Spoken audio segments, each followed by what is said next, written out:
Hello YouTube, this is Charles, and I'm going to talk about Kamen Rider Zeronos from Kamen Rider Den-O. Zeronos is the second rider, or the secondary rider in the series. He's, well, like most of the secondary riders in the Heisei era, he exists to provide a kind of a counter or balance towards the main rider. We saw this with Katak and Kagami being very emotional and impetuous compared to Tendo, who was very deliberate as Kabuto. Yuto continues that trend because he's very aggressive and childish in a different way from Nogami, who's somewhat innocent. Yuto is very aggressive. Some could consider him a bully in some places. He throws fits or temper tantrums when something doesn't go his way. He beats up his imagined contract partner, Denib. Yeah, Denib's how you say that. In order to prevent Denib from sometimes exposing embarrassing secrets. Now, Yuto as a character is proof that the TJ Omega's theory about time travel in the kids show doesn't quite work.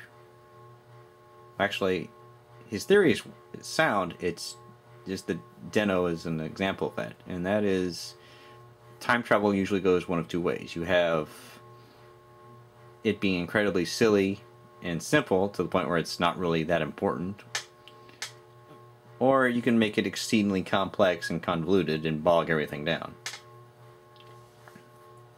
And yes, I hear you, Doctor Who fans. Sit down.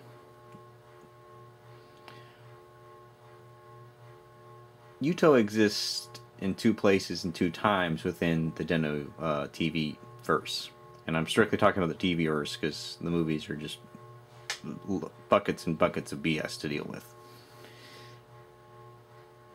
Now, one of the early mysteries of the series is the identity of the man of the pocket watch who appears to wander away from areas just before something horrible happens. There was early fan speculation that this was a villain, maybe a precursor to the final boss. And we were all wrong because it turns out to be just Yuto, or rather a future Yuto. You see, there's two of them. There's the future older Yuto, and then there's a younger present Yuto who is the impetuous hothead who's throughout the show. Yuto and Nogami actually have something in common besides being riders, and that is Ari, Nogami's sister, the Kasumi Tendo of the series, is or will be, or maybe once was, depending on your point of view, within the timeline, of course, is Yuto's girlfriend slash fiance slash wife slash we don't know. And this is another major spoiler, so close your ears. It comes out that Hana, or Hana-chan, the little girl, is Yuto's daughter, and Nogami is her uncle. So that comes out in the very end of the show. So there, you're spoiled. Now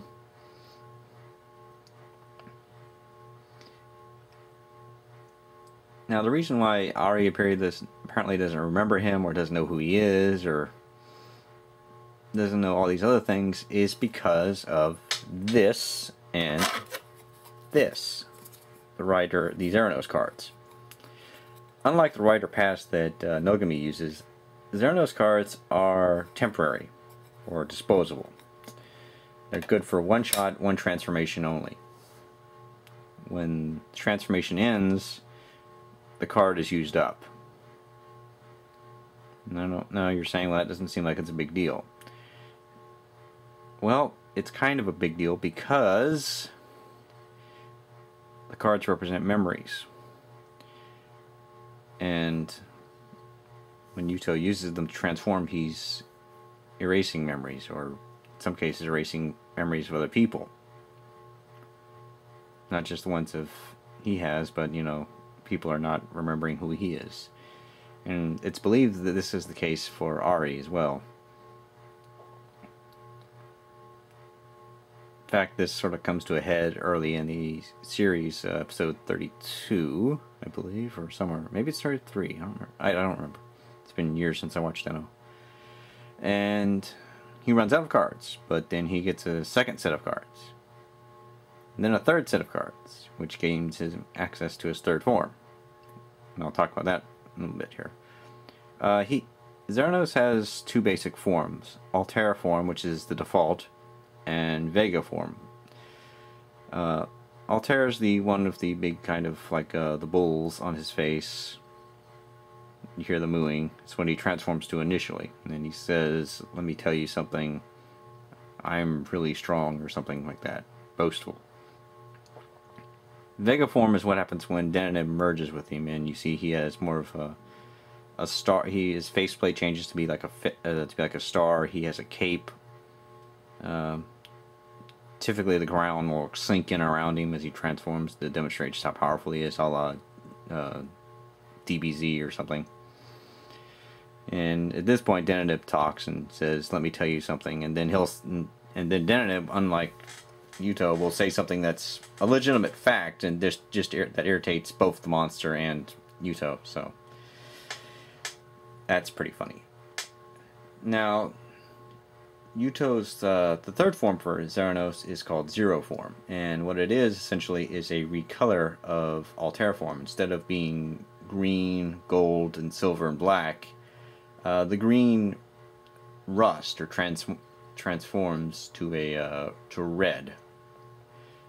It's believed to be that, I guess, the red means more of, I guess, vital memories or perhaps passion is being used up to power the transformation.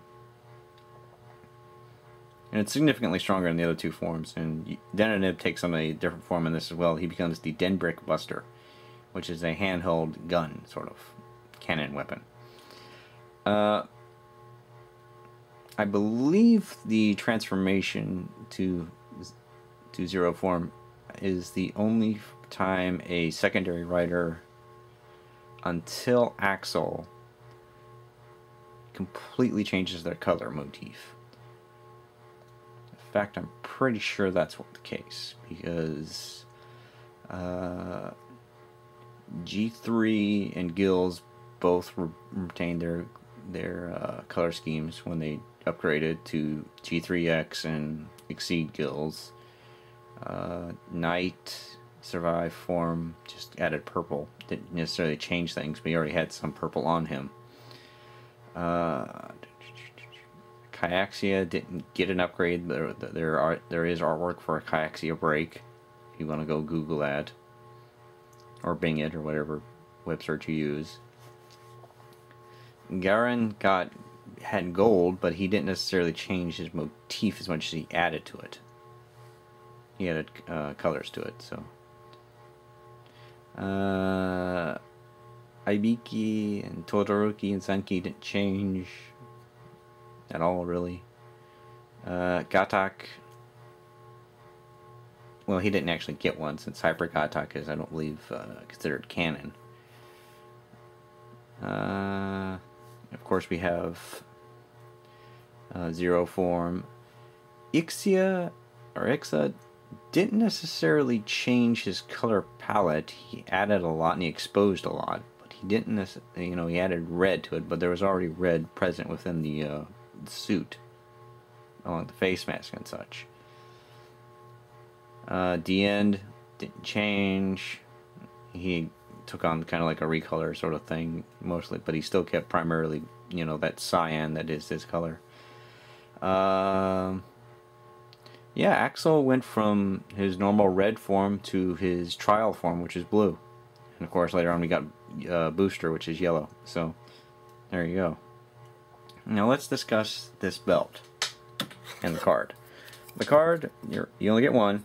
As you can see, it's very nicely made, little grooves everywhere. It's green on this side with green and black, and on the other reverse, it is yellow and black. And there is something I want to call attention to, and that is the grooves you see on the card itself. As you can see, they're not quite the same. That's important because this is how the belt determines what color you're going to be or which form it's being in. I'll set this aside and we'll look closer at the belt. See, this is the belt, of course. Detachable belt straps right here.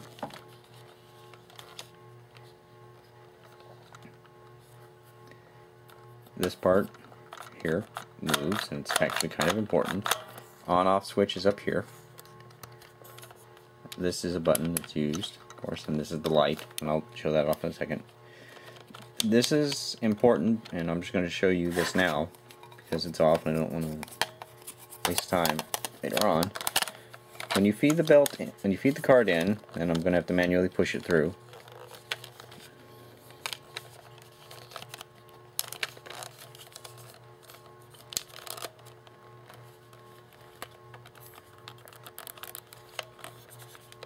The card gets caught and stuck on this. You press down, you can retrieve the card. So, there you go. You can see it bends down. Now, one other thing I want to point out is it came out of the box with these little mold flash. Typically, Bandai products are a little better about this. I'm not going to complain, obviously, because of the age, but still, you can tell. It's still, you know, something to watch. And you can see there's some more mold flash. The batteries, of course, are right back there. And you can see made in China, 2007. Now, one thing that is not readily apparent on camera is this is a very different color for the belt loop. It is not the familiar gray or silver. This is more of a brown. I don't know what you would call this. I guess olive, maybe? I don't know. Color is not really my strong suit. So, let's see this belt in action, shall we? Okay. You want to press the on-off switch here.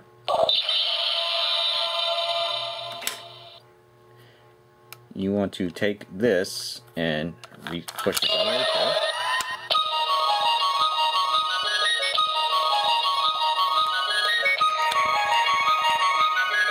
Pinch in.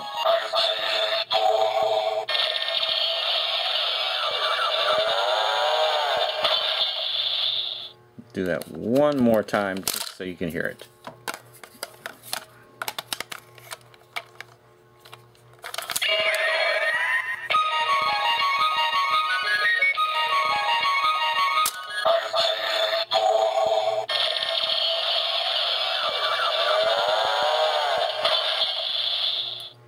Okay, Altair form you are. Now I'm just going to pull the card out. But let's say the fight's going badly, you want to be Vega form. So you switch the card direction, you reset this.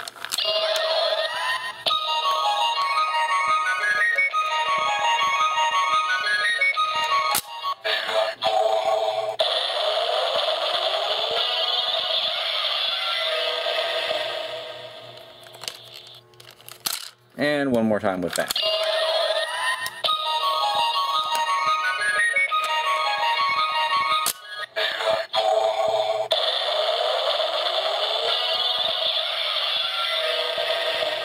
Okay, now earlier when I was showing the card retrieval off, I made a deliberate attempt to keep this part of the belt off camera so you could see and be surprised when it does this.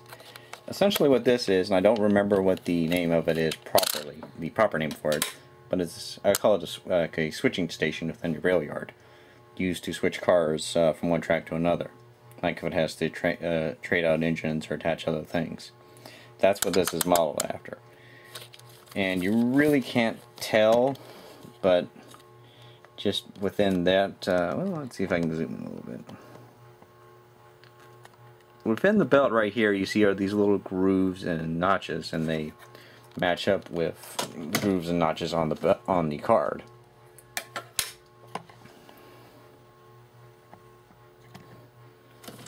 So that's how the belt determines what direction you're going.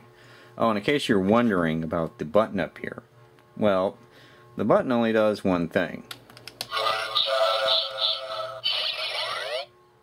Okay, so if you're a secondary rider, you definitely need a weapon, because you're probably not going to be able to finish the guy off with just your fist. Meteor, stay out of this. So we introduce the Zero Gasher, which is another third of the Zeronos weapons and his primary sidearm. And boy, that plastic is just not. Keep it away for a while and it doesn't age well. In any case, this is the Zero Gasher. You can see here it looks like the train motif is continued in the weapon, so that's nice. The tip is rubbery plastic, so you will not be able to put someone's eye out on the first try. You're going to have to put some effort into it. Let's take a closer look at this.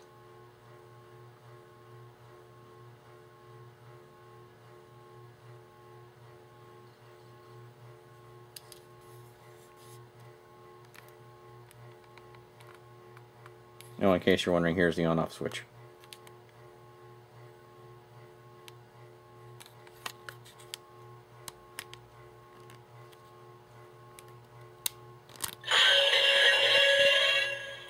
That's really the only sound it makes currently.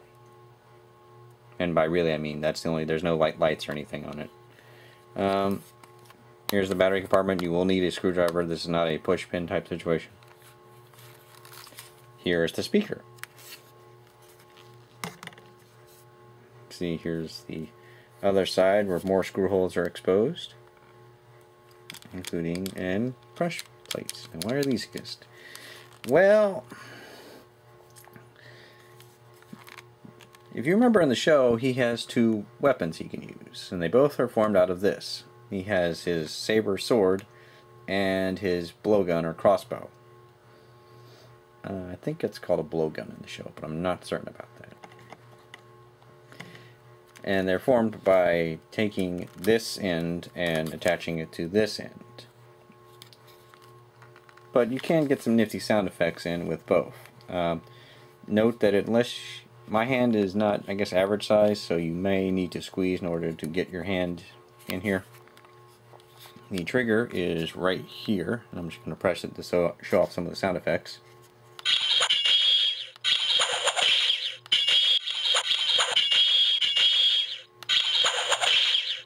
Okay, so pretty standard stuff. What happens when you want to change to crossbow mode? Well, to do that, you have to press in here,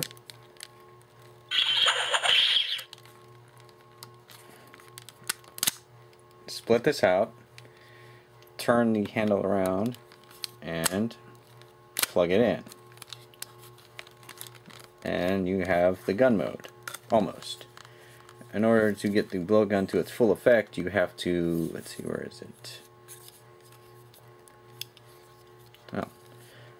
Underneath, another turn, there's another pull tab right here, or push tab rather. You press that in, pull it down, and you have your blowgun.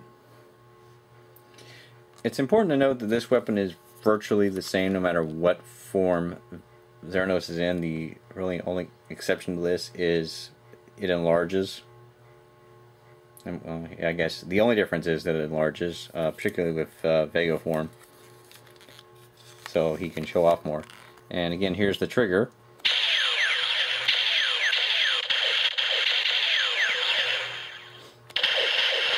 Not particularly satisfying, right? Well, take the card,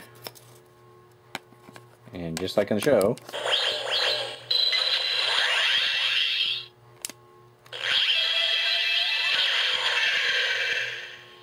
let's see that again.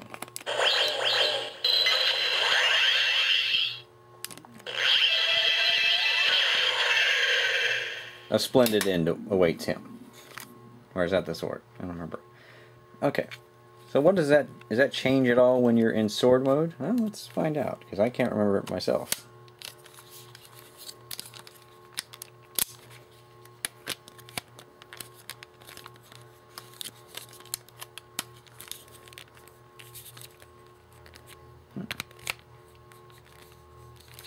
1 second.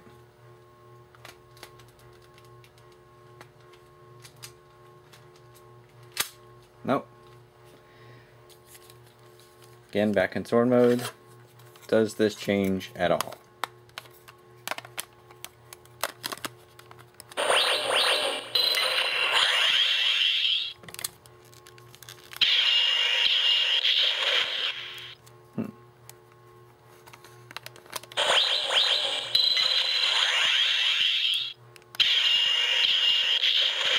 Okay, so we get a moderately different sound effect. Now, in case you're wondering what I'm doing, back here is another push button or pressure button. And if you're wondering, you don't need the card at all to activate it. It just makes it more show accurate to use it like that. I suppose we've got to get rid of this charge before it goes off. The sole difference in the finishers visually is depending on which form Zeronos is in, the attack will leave an A or a V on the Imagin's body. Some cases the suit actor will do a V slash or an A type slash in order to accentuate this, but not always, so just be on the lookout for that. And with these two pieces of armor right here, this is 2/3 of the roleplay items for Zeronos. The third being the Den Brick Buster, which I do not currently have, although if someone's willing to part with one in a reasonable amount as a price, you can always PM me or message me and we'll talk about that. But really that's about it for Zeronos. Now, my recommendation on buying this. If you're a Den-O fan, you probably already own this, or you should. Again, it's a must-have, of course. If you're just a Kamen Rider collector, I don't know. There's a lot of things about Zeronos I personally like, and there's a lot of things I don't like. I think the belt making the sounds, the voice on the belt in particular is kind of hard to understand sometimes. A precursor to what happened with the Ixa belt, which is another matter entirely, and I'll do a review of that, I guess, at some point. If you're going to own one, I would recommend you own both. The Den Brick Buster isn't really necessary. I'm not going out of my way to find it, but it is a nice addition if you happen to have it. But yeah, that's pretty much it. There is another plus to having this belt, and it just occurred to me. The reason, if you're an adult collector, you might want to own this belt is because I believe starting with the Den-O series, Bandai of Japan created, manufactured, and shipped out to stores belt extensions. And I mean actual belt extensions, no more bungee cords like you see, some people use. I'm not hating, Tyler. I'm not hating at all. But yeah, you can get a belt extension. So one probably will not be enough to get around your average fat American ass or gut. But two, possible. I'd recommend you buy a couple of them when you get a chance. Simply because you're not going to eat them, and because Den-O was the first series that started this, you can expect to see those fit on other series like Kiva, Decade, and others. So anyways, this has been my attempt at reviewing a toy. First time I've done this in a while. Hope everyone will watch this and give me some feedback and let me know what they think, and try not to hate too much. And if I get any more requests, please let me know. You've seen my collection videos if you're requesting something, so you know what I have. Otherwise, I will be reviewing a certain individual who showed up on the doorstep a couple days ago. That is, well, you know who he is. I'll talk to you later. Bye.